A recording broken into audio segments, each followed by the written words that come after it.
welcome to my channel. So today I'm going to come with a beautiful surprise, and I know it's been a long time that we have a pending review, and in front of me I'm just going to keep you guys really happy. Today I present to you the unofficial review of the Honda CBR 650R. That's right guys. So this is the bike that I own, and I thought of giving you a small gist about it since everybody is asking me for that. Okay, so to begin with, proportionally the 650R is very different and more in lines of the Fireblade, its bigger sibling. At the engine it's a 649cc inline force and provides around 87 horsepower and 60.1 Newton meter of torque. The best part of the bike is when you get to see those 4 exhaust pipes that actually travel all the way behind the radiator onto the exhaust, and this time they have slightly pointed the exhaust slightly upwards where even the rider can also listen to the high revving sound. How cool is that, right? In terms of technology, the bike is provided with traction control and slipper assist clutch. It's the matte gunpowder black metallic color with few accents of red here and there, and this very much resembles to the one of the world's most fastest plane, the SR-17 Lockheed, which was also nicknamed as the Blackbird. The striking aspect of this motorcycle is the proportions, and it looks really awesome, very short and crisp and very muscular.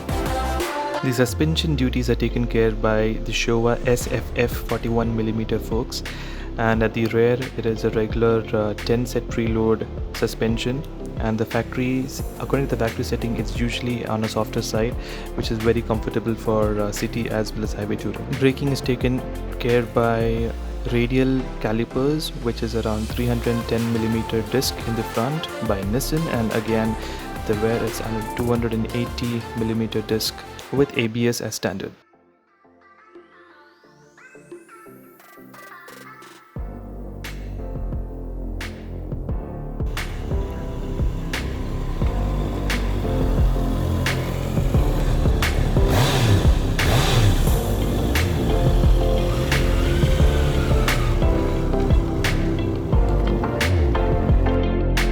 The front view gives a very striking resemblance of the Honda CBR Fireblade, its biggest sibling.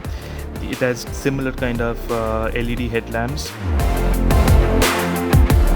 The visibility is decent in terms of night ride, but I think it could be slightly improved, and maybe on highway tours it might require an auxiliary lamp.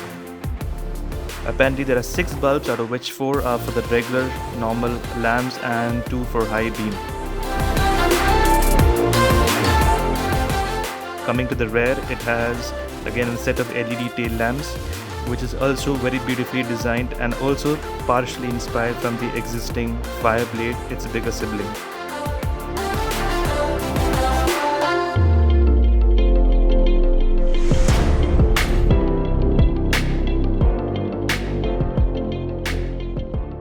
The proportion of the bike is really beautiful, very sculpted, chiseled, muscular, and giving a very smart boy street look. Fuel tank capacity is 15.4 liters, which is quite decent for a 650 bike and gives an average of around 25 kilometers per liter.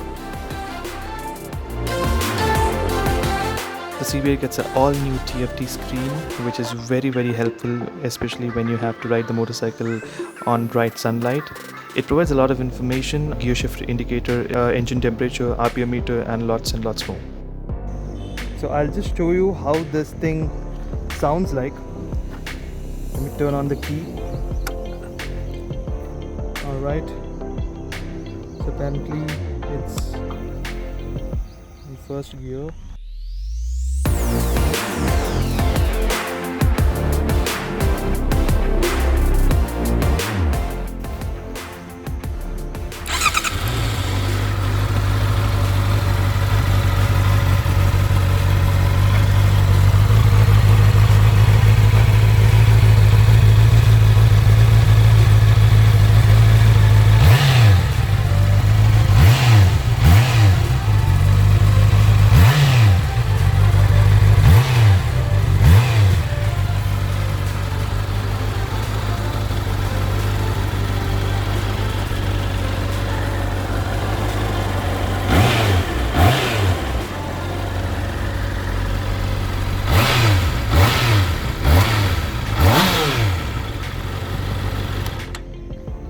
The engine is pretty refined and very smooth, so it's more or less no vibrations, very less. When it crosses around 6000 RPM you can find a little bit of vibrations on the foot pegs, but other than that it's absolutely smooth.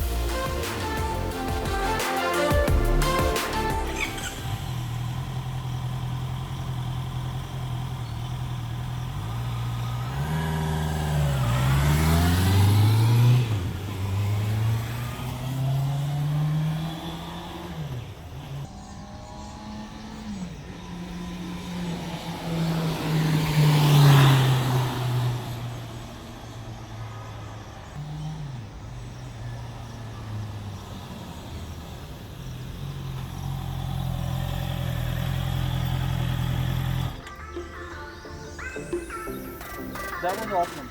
This is what I'm talking about. Inline 4 cold start.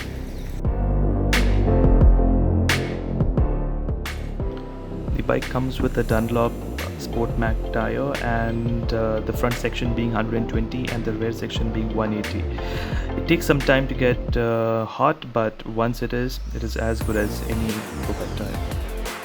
The seat height is around at 810, and it is quite comfortable for most of the riders. It's not very tall a bike to ride.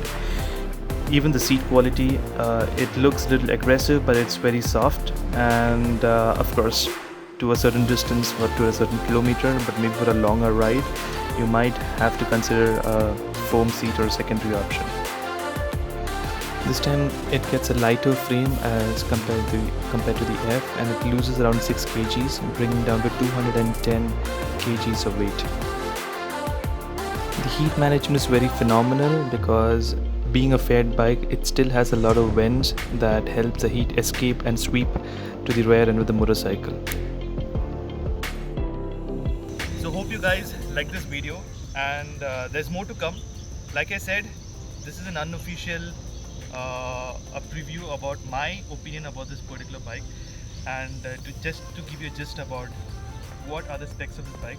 But I will be doing one official one. So I'm planning to think on something on a cinematic ground, so that will be shot in October, and I'll catch you until the next video. See you.